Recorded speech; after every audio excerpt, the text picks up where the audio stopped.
Coming up on Roland Martin Unfiltered for Monday, September 23rd, 2019, Roland Martin is off today, and I'm Dr. Avis Jones-DeWeaver.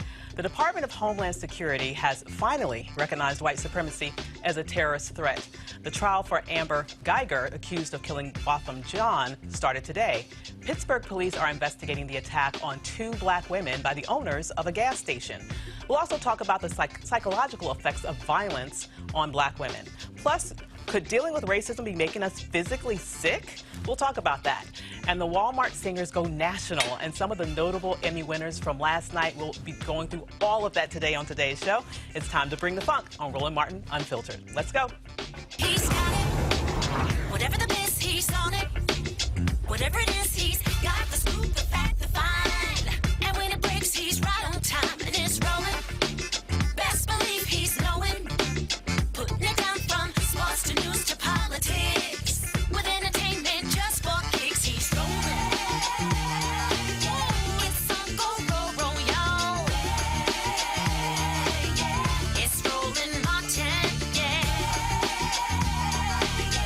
Rolling with Roland now. He's funk, he's fresh, he's real, the best, you know he's Roland Martin now.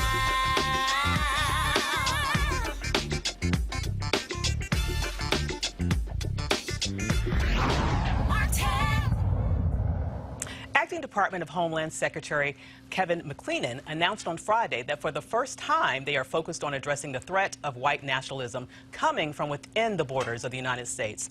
This is good news for national security and extremist experts who for years and with increasing urgency have sounded the alarm about the threat of white nationalist terror. Last week, the House Oversight Joint Subcommittee held a hearing on confronting white supremacy. The panel included, of all people, conservative pundit Candace Owens, who said it's not an issue.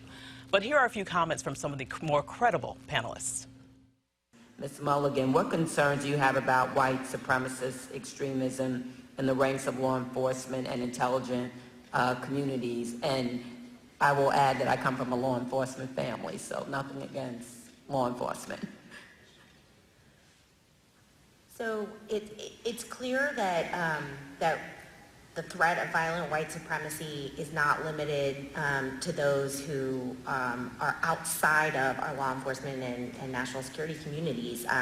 You mentioned, law enforcement and police departments. I think another place where we see signs of radicalization that are troubling is actually in our active duty and returning members of the military.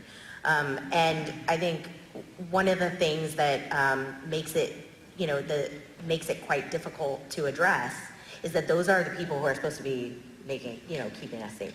And we should have absolutely no tolerance for those types of ideologies in law enforcement, in the intelligence community, in any part of the federal government, to include the military.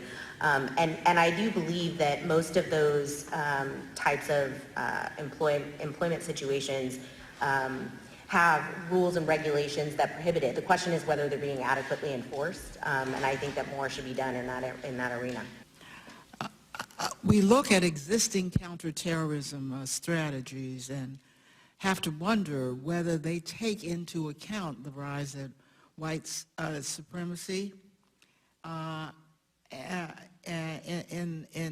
As we see white supremacy further penetrating the American consciousness of some in our country. I guess it is really Dr. Geltzer who I should direct this question to.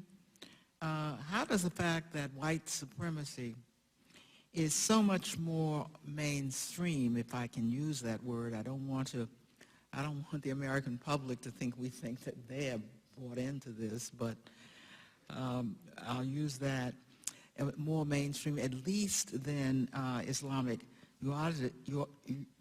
jihadism. How does that change the way we think about it in national security terms? Thank you for the question, Congresswoman. I think the emergence of white supremacism, as you say, not at all as a mainstream view, but instead as something of increasing significance as a threat and a national security threat, I think I think that needs to get reflected in the strategies that ultimately guide resources and priorities for the counterterrorism pieces of the U.S. government. Do you see it reflected yet? Probably insufficiently, but my hope is that we're moving and that we will accelerate moving in a better direction. So going back to last year's National Strategy for Counterterrorism, there was at least explicit reference to it, and I give the administration strategy credit for including that acknowledgement. Last year's what, I'm sorry? Last year's National Strategy for Counterterrorism. Yes. Now today, as I believe the chairman mentioned earlier, today the Department of Homeland Security is anticipated to release its own strategy implementing, showing how that department in particular will implement that broader whole-of-government strategy. And my understanding is that the Department of Homeland Security will be explicit about this nature of the threat, and I think that's an important step forward to do so because 9/11 drove home, it was obvious after 9/11, the importance of acting against jihadism. Here, we need something that drives that home, not just to the American people, but also to the parts of government that answer to those strategy documents. Well, it's certainly about time that we start to consider white supremacy as the terroristic entity that it is. And to join me on the panel today to talk about this is Erica Savage Wilson, host of Savage Politics podcast, Derek Holley, president of Reaching America, and Joanna LeBlanc, a national security and foreign affairs legal analyst. I'm ready for this discussion, but it took so long to get here. I mean, what are your thoughts about this hearing that they've had and that they're starting to have? Do you think this is enough, and where do we need to go from here? Oh, absolutely not. And I think centuries, and I do mean centuries of lynchings, of torture, the killings of black bodies and indigenous bodies definitely can prove that. You know, listen, white nationalism has always been a terroristic threat to these United States of America. Absolutely. Especially to black communities. And so kind of the slow dragging that we're doing around strategies and things of this nature, we're at a place right now where the executive branch of government has completely submitted and laid out a plan around white supremacy. And so black bodies, brown bodies, we're at an even more heightened sense of awareness. And so to be very honest with you, this is a conversation that's almost kind of like a late entry. And especially the way it's been categorized, that since 9/11, and then kind of like bringing it into conversations around jihadis and things of that nature, where this has always been a threat to the very citizenry of this country. Absolutely. Yeah. It's almost as if they don't want to talk about white terrorism unless they somehow glean it onto what they perceive as the real terrorism, Sure. Muslim terroristic action. Absolutely. And if I could add just very briefly, that also, you know, just this weekend, we had a member of the military who was on a phone call with the undercover FBI agent talking about bombing, and when specifically asked about action that they could take within Texas, this U.S. military member responded he wasn't very sure, but that he did have, you know, an idea of a candidate that could be taken out, a presidential candidate, that could actually cause a little bit of controversy, so to speak. And I'm very much so paraphrasing it. This happened September 20th. The arrest was made on September 21st. So we're talking about things that are active. They might not be above the fold, but we are talking about people who are aligning themselves with far-right movements and using the military and other departments as a vehicle to make those things happen. Absolutely. So, Joanna, when you look at what we've done as a nation in terms of being very specific and very aggressive when it comes to rooting out terroristic activity that we believe comes from outside of the United States, you know, what do you think? Why do you think we fall so short when it comes at looking at what's happening and what's really been birthed and grown and comes into fruition right on these shores? Sure. I like to give this conversation a little bit of context. So from 2002, I believe, up until 2017, the United States government spent roughly $2.8 trillion in counterterrorism efforts, in particular the Iraq War, and ensuring organizations like Al-Shabaab and Hamas don't have access to our shores and can't commit any crimes over here in the United States, which is all great to know that we have a country where we spend so much money in our military to ensure that we are protected to prevent external threats from happening in the United States. But however, there is this white nationalism, which is a threat to American democracy. We look at what happened in Charlottesville, where people died, and I always say this: one die is one too many. Right. But as much as I would like to criticize the administration, not only this administration, but previous administrations, for not having made white nationalism a threat, a homegrown terrorism issue. But we have to give credit to the Department of Homeland Security for even initiating the conversation around white nationalism. Now, the question to me is, how much money is going to be put aside to ensure that we properly fight white nationalism? We can have all the conversation we want, but unless funds are allocated properly to properly fight this problem that we have in society, to me, it's just conversation. Well, that's a very good point. I mean, right at the beginning of this administration, there actually was money allocated to address the threat of white nationalism in America. And the very first thing that this administration did was to gut that program out. I mean, they made a very concerted effort with this particular administration to say, we are going to look the other way. I would argue largely because they know those are some of their political supporters. What do you think is, yes? Another thing to look at is for America to actually, as a whole, say, you know what, white nationalism is an issue, will be, to a certain extent, indict the system. Right, exactly. Because we know we have some of those quote-unquote white nationalists who are wearing robes, who are judges, who are police officers, who are teachers, who are our principals and such. So as a society, we have to be careful how we frame things, especially when it comes to white nationalism, because you don't want to indict the entire system. So something that you kind of think about, but you know, most people may not, but nonetheless, I think that's a way to look at it. I think that's why we're so reluctant to do it. But what do you think? Are we just giving too much deference to white fragility? That's how I would term this. I would say that I agree with most of everything you guys said, that it's been an issue for a long time, and it's been overlooked. But I would say that the one thing is, I don't think it's a Democrat or Republican issue. It's a national issue. Like I said, it's been existed for a long time. And you go back, you know, a lot of what we experience right now comes from as a result of the Civil War. Yes. And so, after the Civil War, during the Civil War, there was only a certain amount of white people who owned slaves, the rich white people. Most of the people in the South didn't own slaves. So, but in order to buy into the myth to fight, it was actually the great myth, which still exists today, that white people are superior to blacks. And again, that, I think it's more covert right now because we see it in the workplace, we see it in the court system, we see it in the media. And so I think it's an issue that needs to be dealt with. I applaud this administration or the Homeland Security for bringing this to the light right now, because it should have been done a long time ago. But I think that we need to shine the light on a whole, and we just can't call it a one-sided, because you look at organizations like Antifa. Okay, so they're bringing damage. Who have they killed? Right here in Washington, D.C., they came here to wreck this city. Who have they killed?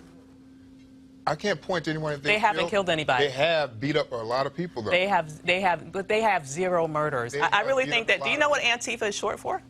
I don't, but I know that they go around wrecking stuff. Antifa is short for anti-fascist. Right. That's what that organization stands for. So do we want to be pro-fascist? Well, I don't think we want to be anti-fascist either. I mean, not when you go around beating up people in the streets just because they're reporting the media, and that just happened out in California.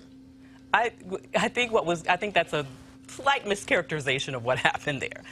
What you had there was you had Proud Boys individuals which is a right-wing, racist, violent organization that specifically goes, I'm not twisting, I'm telling you what happened. What happened was you had an organization called the Proud Boys. Are you familiar with that organization? Yes, I am. And are you familiar with that is a white, right-wing, racist, and violent organization that specifically goes to cities to start violent interaction. And do you realize that organization, they pay these people to show up at these protests to do that? Which ones are you talking about now? All these protests, these people are paid protesters.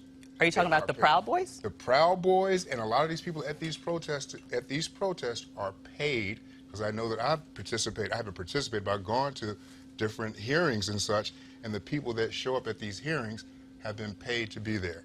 I've even written op-eds about this. There's an organization out in California that you go to their website right now, and they will tell you that they run ads on Craigslist, to get people to come out and protest. I am- We've even taken this model over to Europe to do the same thing, to pay people to protest. They also pay people to fill Trump rallies. Absolutely. I mean, let's just say that this is a common thing on the right, but it's, go ahead. No, Yes. I mean, like, this is not, that's a playbook that's used by all. And to get Agreed. back to the Antifa piece, I think that's kind of a lot of one of those talking points, so to speak, that gets thrown into conversations to really thwart the larger narrative. The larger narrative being that to be a black body is to always be in a state of being policed. Yes. And that with that comes other pieces that really do impact our community. And so for a department that's less than 20 years old that was born out of, you know, us giving up some certain level of rights in order for this department to be founded and to produce this level of report,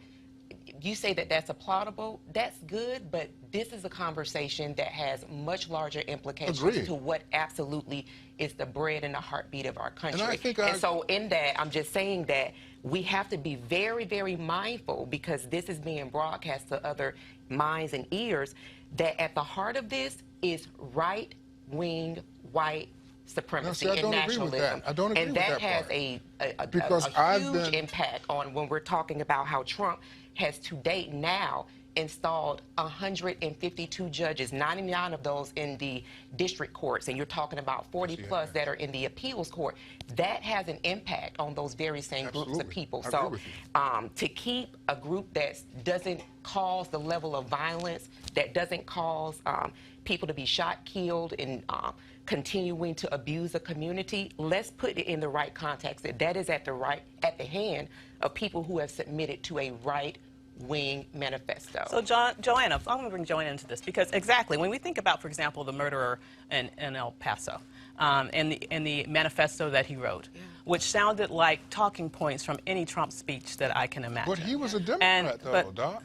But we're talking about, we're not throwing parties into this. We're talking about a system that is seeking supreme reign, period. That's why I said that doesn't have a party affiliation. I said that at the beginning. And it doesn't have a religious affiliation either. I said that at the beginning. It has nothing to do with a party.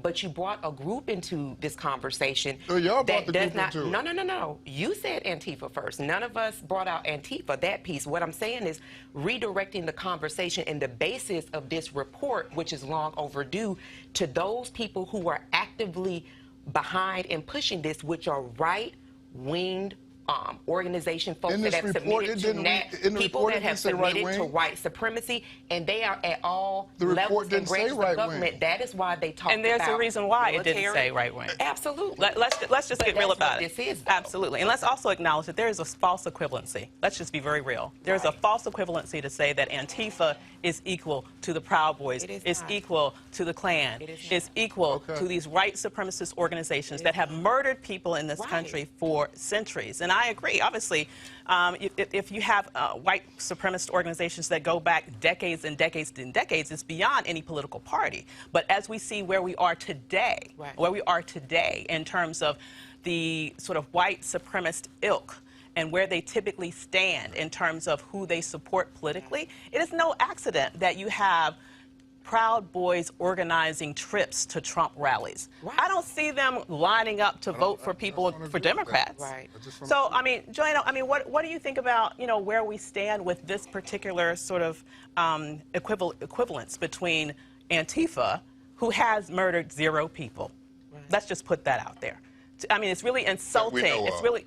Oh, really? Really? Okay, that we know of. But we know, how many do we know of that white supremacists have murdered? How many do we know of? That's right. It probably is more than we can count. I don't know. So that's like an excuse to say that we, because if we know of hundreds of people throughout the history of this nation, if not thousands, thousands of people, what I can tell you every day that you are ignoring is the fact that white supremacists throughout the founding of this nation has murdered thousands upon thousands upon thousands of black and Indian people and others as well. And we just saw what happened. And we just saw what happened. But we have not seen the equivalent. And this is what happens all the time. When people want to make excuses for white violence, when people want to make excuses for white violence by trying to put trying to sort of lay blame with another organization that they see as counter to that is seeking to defend people who are under assault.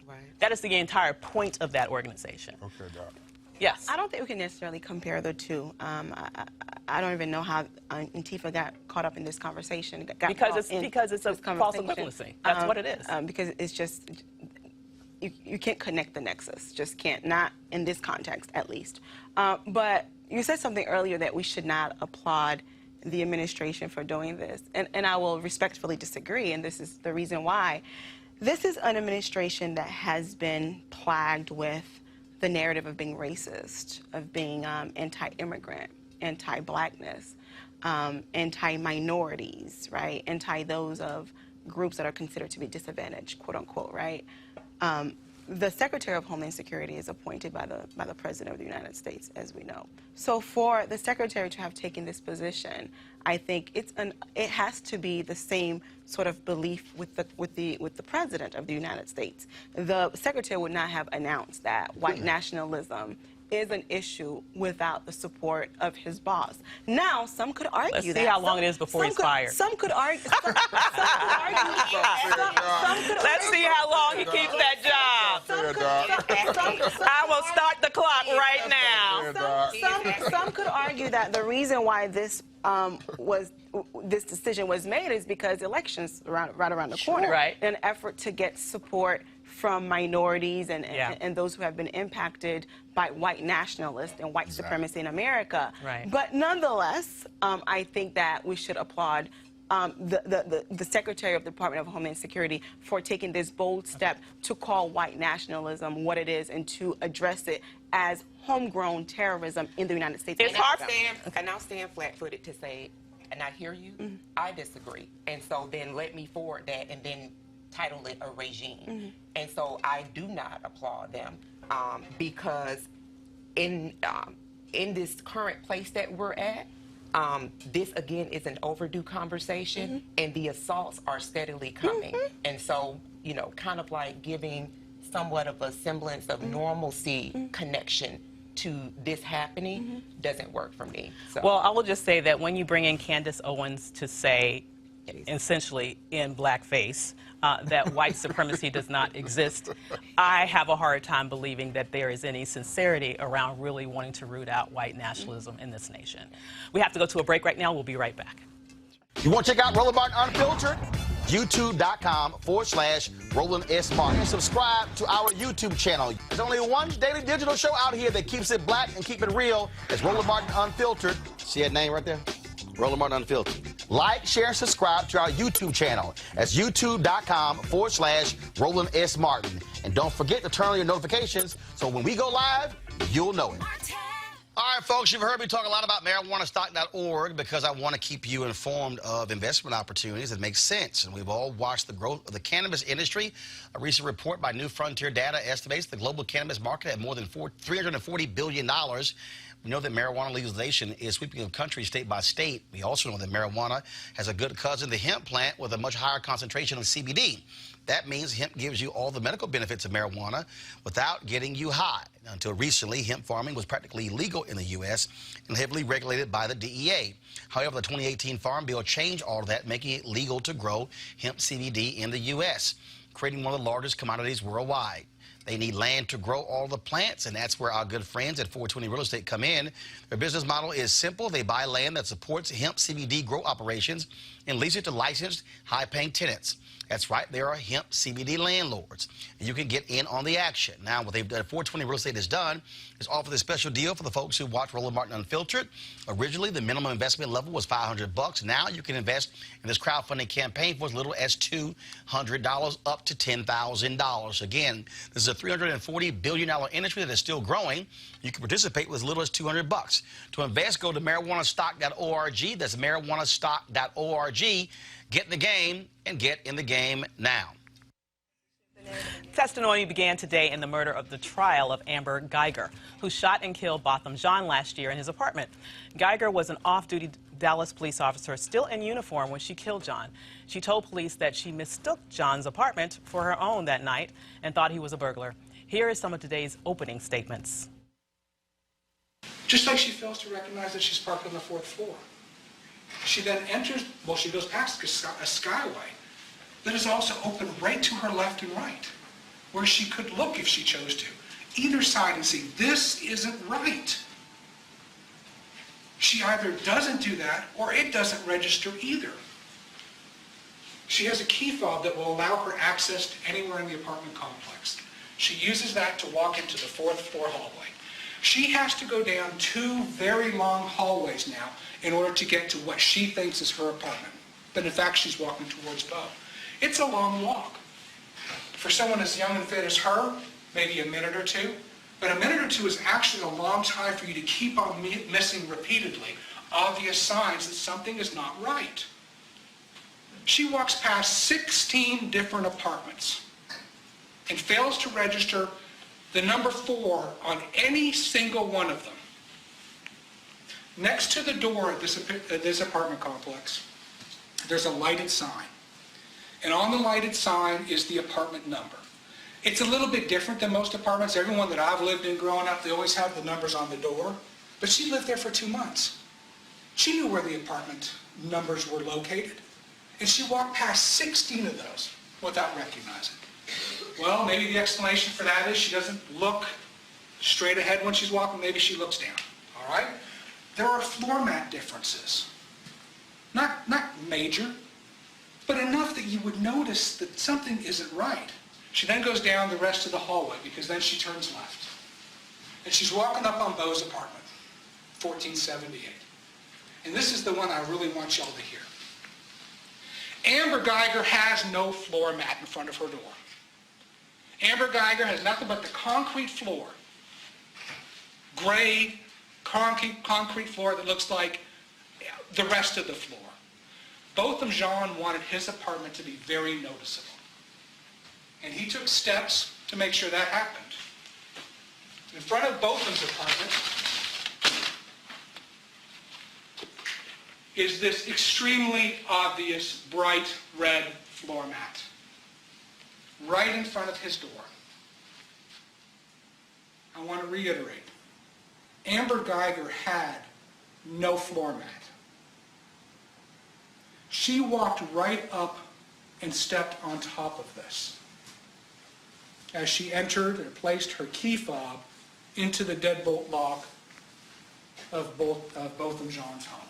To say that she was aware there was a red doormat and knowingly ignored it because she wanted to go into 1478 and shoot this man is preposterous. Amber Guyger was an autopilot. She got to the door and she put her key fob in, and in one motion the door is opening. And it doesn't make sense because normally you have to turn the handle. And she's trying to process this as she's stepping into her apartment. And at the same time, I'm sure Mr. Jean is thinking, what is this person doing? Who is coming into my apartment? But she's thinking, oh my God, there's an intruder in my apartment. And she's face to face with him. She's within 10 yards of him, and he starts approaching her.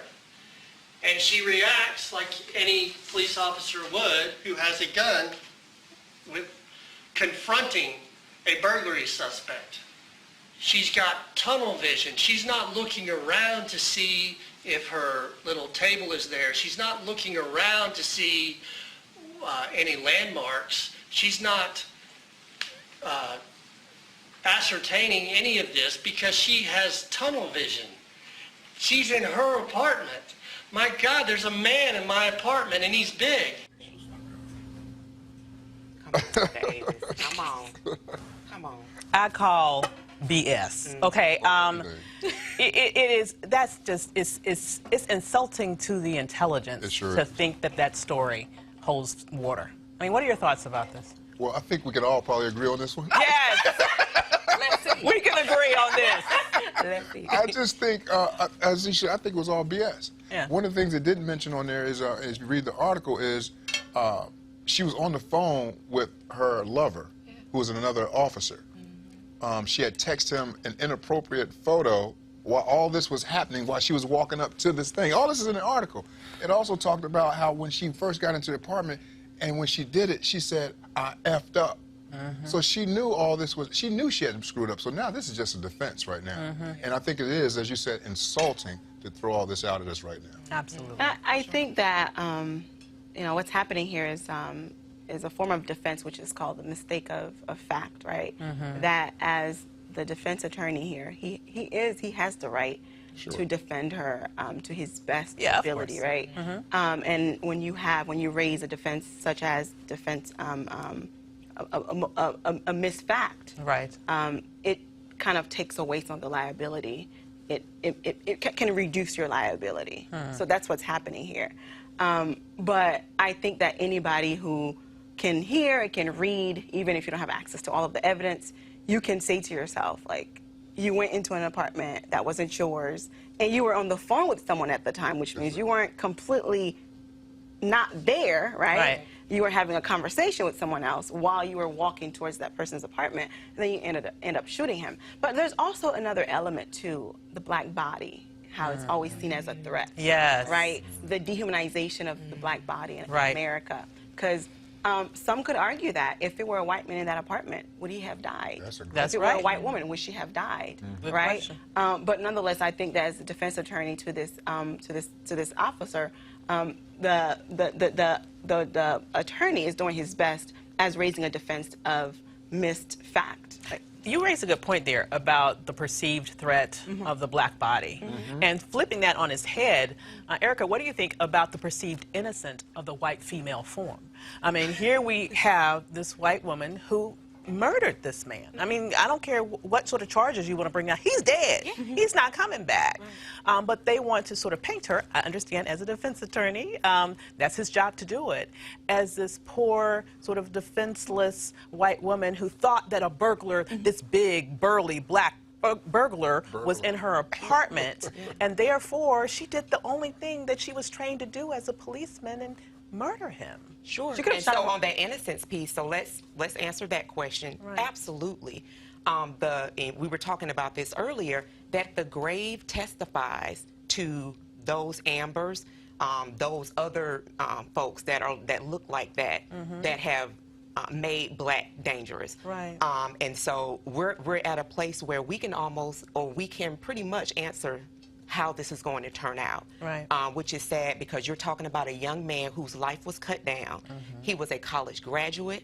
He was a worship leader. He was beloved by his siblings and by his parents and by his family and by his much larger community. Yes. And so that's what we have to continue to lift up and personify, that though black people and our bodies are always adulted, even as children, that we are always unmistakably, no matter where we are on the diaspora, seen as a threat and as something that has to be taken down, that we continue to say his name, both on John and all of those brothers and sisters who, again, the graves are testifying to the types of abuses that black bodies face, and also hold these people accountable and stand with these families, because unfortunately, these patterns that we've seen are baked on the conditioning of who black folks are and who white people and are. When it comes to this issue of sort of exposure to violence, that kind of leads right into our next story, unfortunately. Protesters in Pittsburgh right now are demanding that a local gas station be shut down after the video of the owners of that gas station is shown attacking two black women, and that video went viral. Look at this disturbing video right now.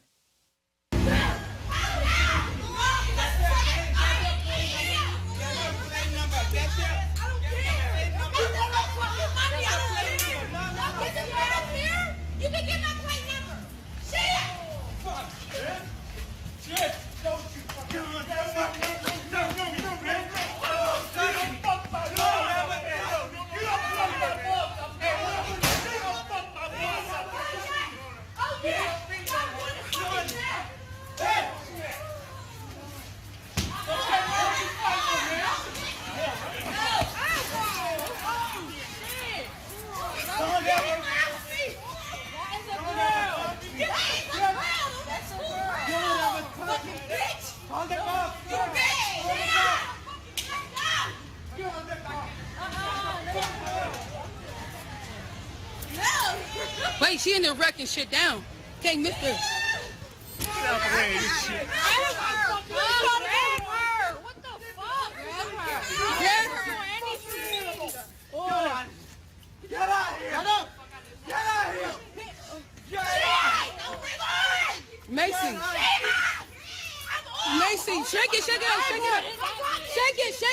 beats the shit out of his ass. Shake him.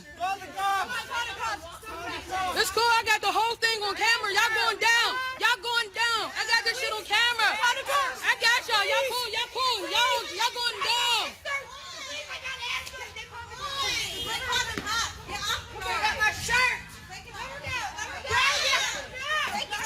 Bitch, go ahead, because I ain't got shit to do with it. Go ahead. Silk, I don't. Protesters who camped out for a third day outside the Exxon gas station are concerned that the owners and an employee who assaulted the customer will only be charged with a misdemeanor.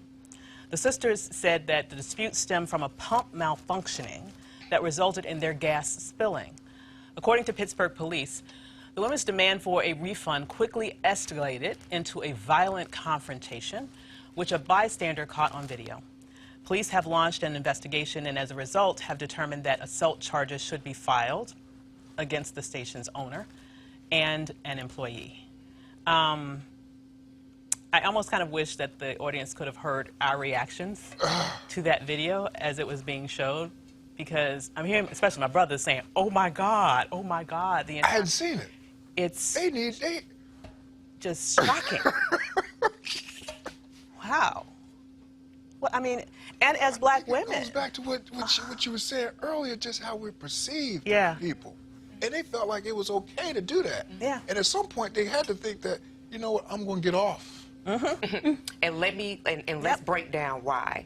Because black women are the most disrespected and less protected in this nation. Yes. Malcolm X said that almost 50 years ago, and it still rings true today. Yes. When you talk about why people believe that they could get away with things like this, you would have never seen a white woman handled like that. Oh my God. Because they know nobody Never. is coming to our rescue. That is right. They absolutely know that.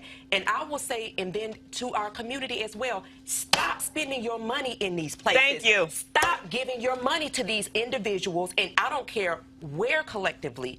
Stop giving money to folks that don't respect you. That don't respect you. They don't respect your life. They don't respect your body. They don't respect anything around you.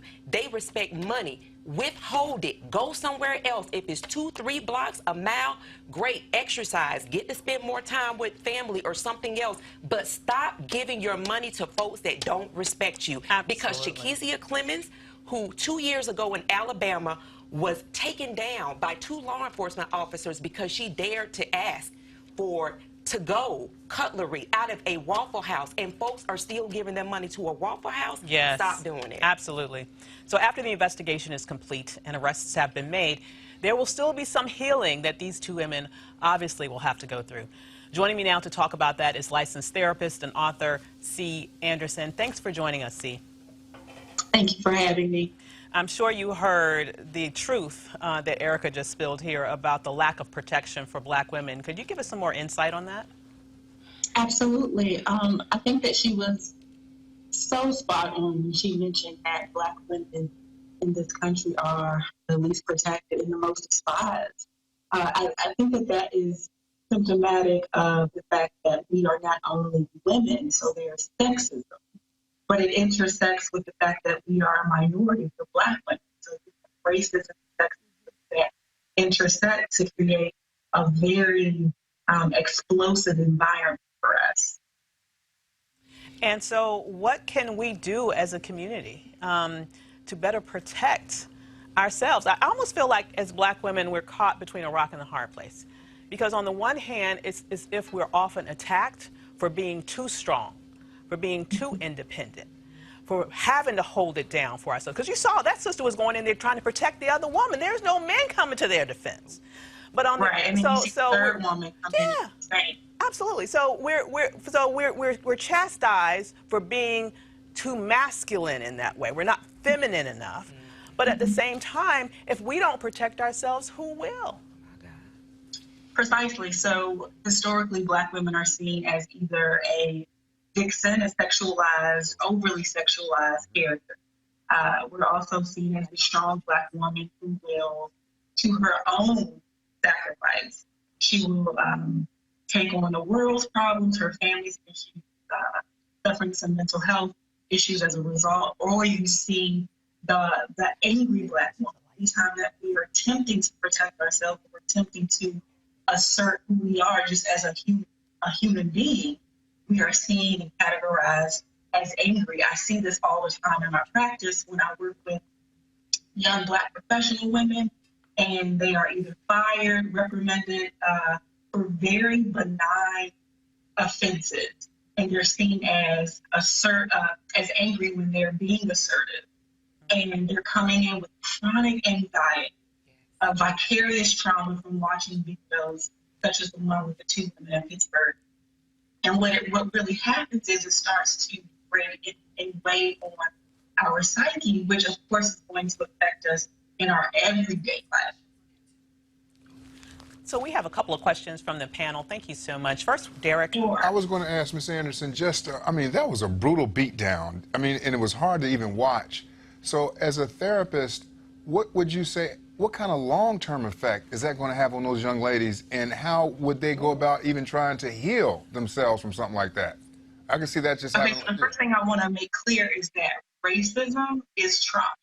So even if you are not physically injured, your person is still safe, or you don't have any physical injury. Racism is a mental and psychological trauma. And unfortunately, as African Americans, that is something that we're exposed to very, very early, even as early as kindergarten studies will show you. So on top of that, the physical violation of the person exacerbates the racial trauma. So my recommendation immediately to lessen the occurrence of PTSD would be to get them in with a licensed therapist. The sooner that there can be an intervention, the less likely they are to suffer the long-term effects of violent crime. There will absolutely be some effects, but the sooner that there's an intervention, the less likely there will be one that is severe. I had a question as well. Yes, and so this is Erica Savage, and thank you so much. My question for you is, I read in your video, you talked about meditation as a way to create some level of balance. Could you talk a little bit more about the meditation piece? Sure. What I've found is that we as African American women aren't taught to care for our whole selves. We are taught that you grind, you get it the best way that you can, like you don't stop, right? And so our psyche, our spiritual selves are going to suffer. So even if you're not religious or spiritual, or you don't have a God that you worship, just being still, just being able to connect with the present moment is so powerful. So when we look at women that experience chronic anxiety, where they're either very concerned about what's happened in the past, or they're very worried about what's happening in the future, you are missing the present moment. Meditation quiets the mind and the body and allows you to connect with the present, which will overall improve one's mental health. And quickly, Joanne, I wanted to have one quick question. Sure. So I have younger sisters and a younger brother. How would I train them to understand how to cope with racism in the workplace or even in the academic setting? It's very, very important that we choose, number one, the academic settings that we're putting our children of color, particularly African American and Latino children in, because studies show us that our children are criminalized. There was just a young 6-year-old girl and a 6-year-old boy that were arrested in Florida last week as a result of typical adolescent behavior. So it's important that you put your children in a place, first and foremost, that understands the cultural implications and nuances of the African American child. The other part of that is people are fearful that if we talk about this, then it will somehow cause it. But it's so important to talk to your children about the differences that they may be receiving in society, in class. Are they more apt to be called upon for disruptions? Are they told that they are loud and disruptive, while other kids of another race are doing the very same thing but not getting the same type of reprimand? So those kinds of things, them being self-aware and emotionally intelligent, to be able to convey to their parents and caregivers that I feel a little odd, I feel different, I feel left out at school. C. Anderson, thank you so much for joining us. Your perspectives have really been so important. Thank you so much. A Florida police officer was suspended after he arrested 2 young children in school last week, including a 6-year-old who was acting out because of an apparent medical condition. The girl's grandmother, Marilyn Kirkland, attributed her behavior problems to sleep apnea. The girl was taken to a juvenile detention center Thursday, where she was set to be processed at 6 years old, y'all.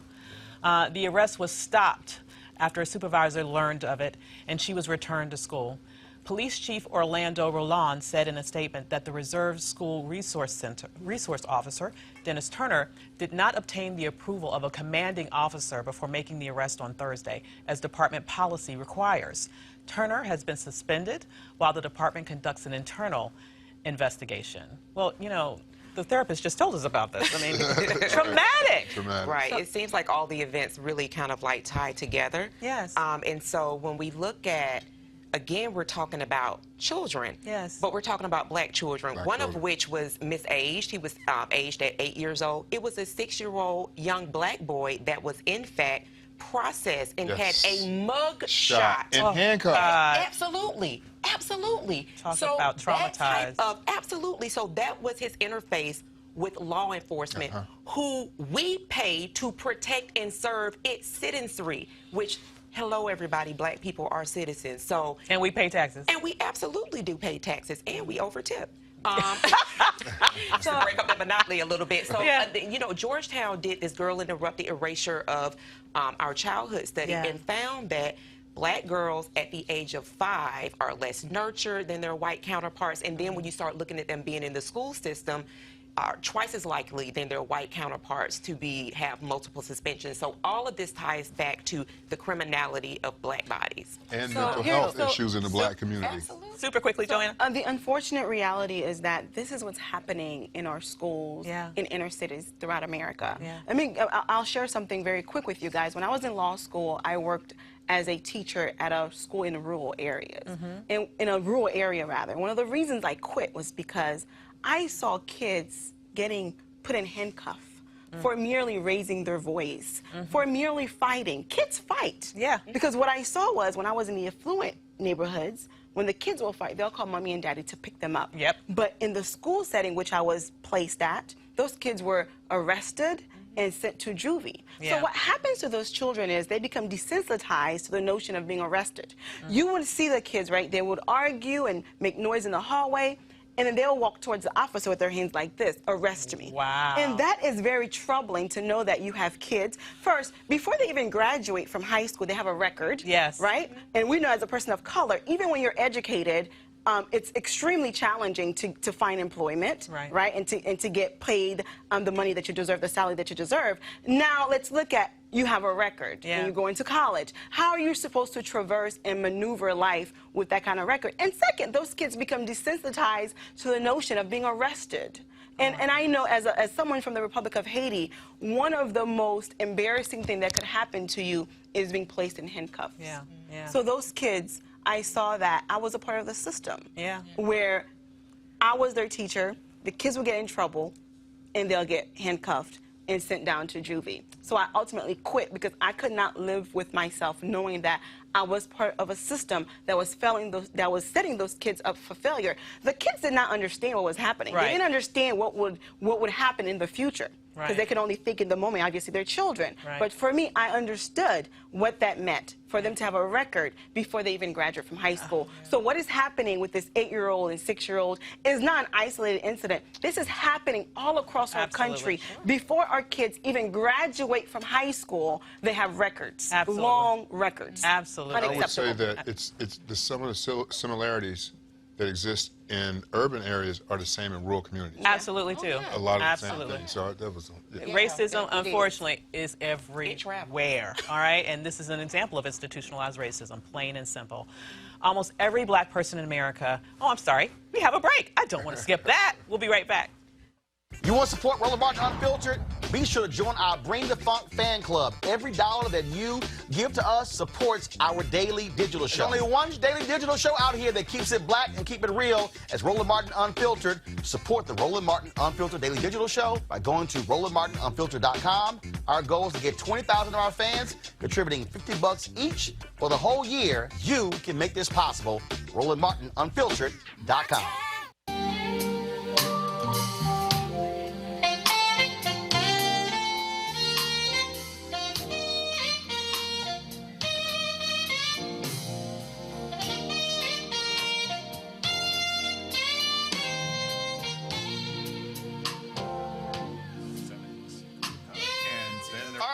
That's my homeboy there, Gerald Albright, one of the folks performing at the Luxe Jazz Experience in Cabo, November 7th through 11th.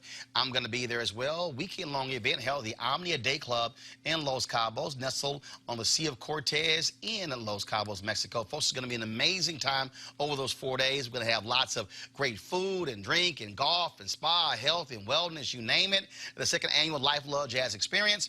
Of course, some great people, entertainers are going to be there. Comedian Mark Curry, Gerald Albright, Alex Bouillon, Raul Madan, Incognito, Pieces of a Dream, Kirk Whalum, Average White Band, Donnie McClurkin, Shalea, Roy Ayers, Tom Brown, Ronnie Laws, and Ernest Quarles. I'll be broadcasting Roland Martin Unfiltered for that Thursday and Friday there as well. And so we want you to be in the house. It's going to be a great time. Go to LifeLuxeJazz.com, LifeLuxeJazz.com for more information. Packages are going fast. You also want to book it soon so your airline tickets are not crazy high. So go to LifeLuxeJazz.com. Got some good news for you. The Walmart singers Cassandra Nelson and Donnell Cross are moving on up, as they say. This afternoon, they appeared on the Strahan, Sarah, and Kiki show to tell their story. They got a very nice surprise while they were there. Check it out. Common, the artist, shared the video. Did y'all see that? Yes. Well, you know, Common definitely knows who you are now, and he had something else he wanted to say to y'all. Take a look. Cassandra, Donnie, it just touched my heart, man. And when I saw that video, it was like my soul was riding and tears came to my eyes. And I wanted to share it with the world. I wanted other people to feel that joy, the joy I felt when y'all was singing. If this were, I can't sing. Anyway, I want to invite you both to my show at the Apollo, October 8th. Congratulations, I'm so proud of you guys.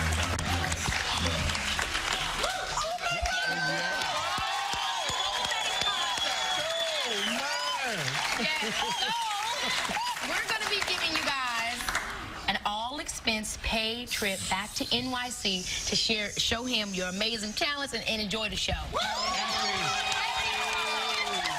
At the legendary Apollo. Yes. And, you know, and I learned about this from, you know, Common put it out there. My buddy Roland Martin sent it to me and said, you have to get them on your show.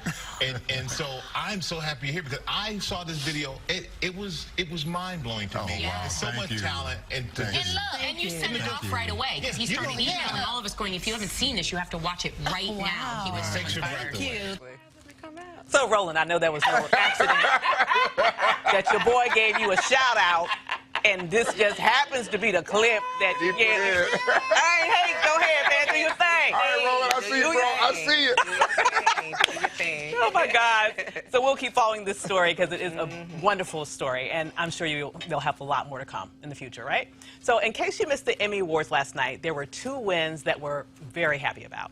Jarrell Jerome, who gave an amazing performance on When They See Us as Corey Wise, one of the 5 men he was one of the 5 men whose 1999 rape convictions were overturned in 2002. Jerome was clearly overwhelmed when he took the stage to receive his award for Outstanding Lead Actor in a Limited Series, but was able to thank his mom, Ava DuVernay, and the exonerated 5, Raymond Santana, Kevin Richardson, Yusef Salaam, Antron McCrae, and Wise, who were there and rose to give the actor a much-deserved standing ovation. And Billy Porter never fails to make a statement, right? Last night, he made history by becoming the first openly gay black man to win the lead actor role in a drama category. He won for his role as the flamboyant ballroom MC Pray Tell and FX's series Pose. Congratulations to both of them and to all of the Emmy winners. Well, that's it for today's edition of Roland Martin Unfiltered. I hope you enjoyed the show. We sure did. Tune in again tomorrow when Roland's back. Also, tomorrow is National Voter Registration Day. If you're not already registered to vote, let me tell you, it's critical that you do that tomorrow and take a friend or two with you. If you like what you see here, be sure to go to RolandMartin.com and join the Bring the Funk fan club. I'm Dr. Avis. Enjoy the rest of your week. Holla!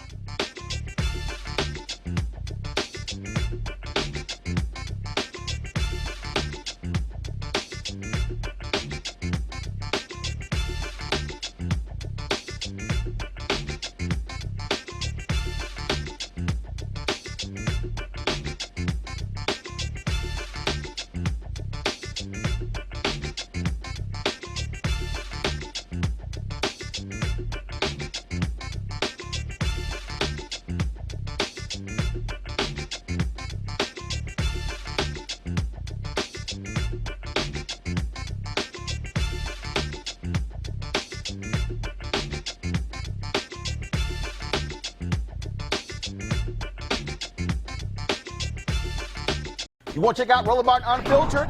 YouTube.com/Roland S. Martin. And subscribe to our YouTube channel. There's only one daily digital show out here that keeps it black and keep it real. It's Roland Martin Unfiltered. See that name right there? Roland Martin Unfiltered. Like, share, and subscribe to our YouTube channel. That's YouTube.com/Roland S. Martin. And don't forget to turn on your notifications so when we go live, you'll know it. Hey everybody, this is Sherry Shepherd. You're watching Roland Martin Unfiltered, and while he's doing Unfiltered, I'm practicing the wobble. Yes, I am. Because Roland Martin's the one, he will do it backwards, he will do it on the side. He messes everybody up when he gets into the wobble, because he doesn't know how to do it, so he does it backwards. And it just messes me up every single time. So, I'm working on it. I got it. You got Roland Martin. Hi, my name is LaToya Luckett, and you're watching Roland Martin Unfiltered. What's going on, everybody? It's your boy Mac Wiles, and you are watching Roland Martin Unfiltered. What's up, y'all? It's Ryan Destiny, and you're watching Roland Martin Unfiltered. What up, Lana Well, and you are watching Roland Martin Unfiltered.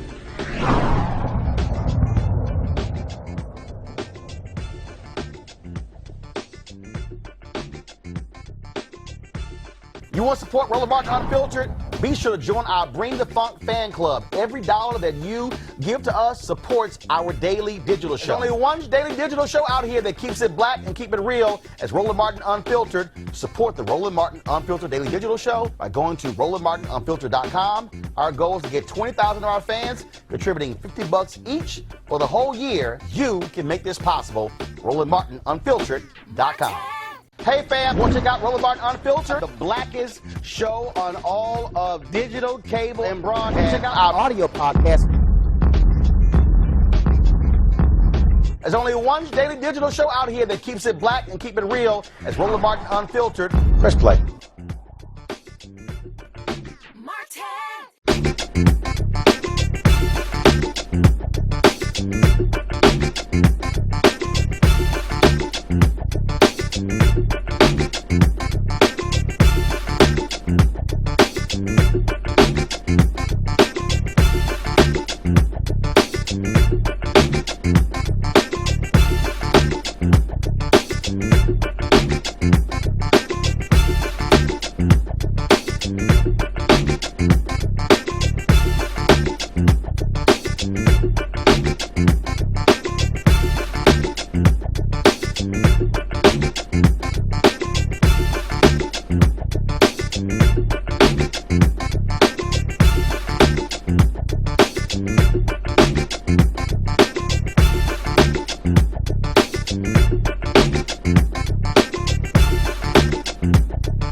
Unfiltered.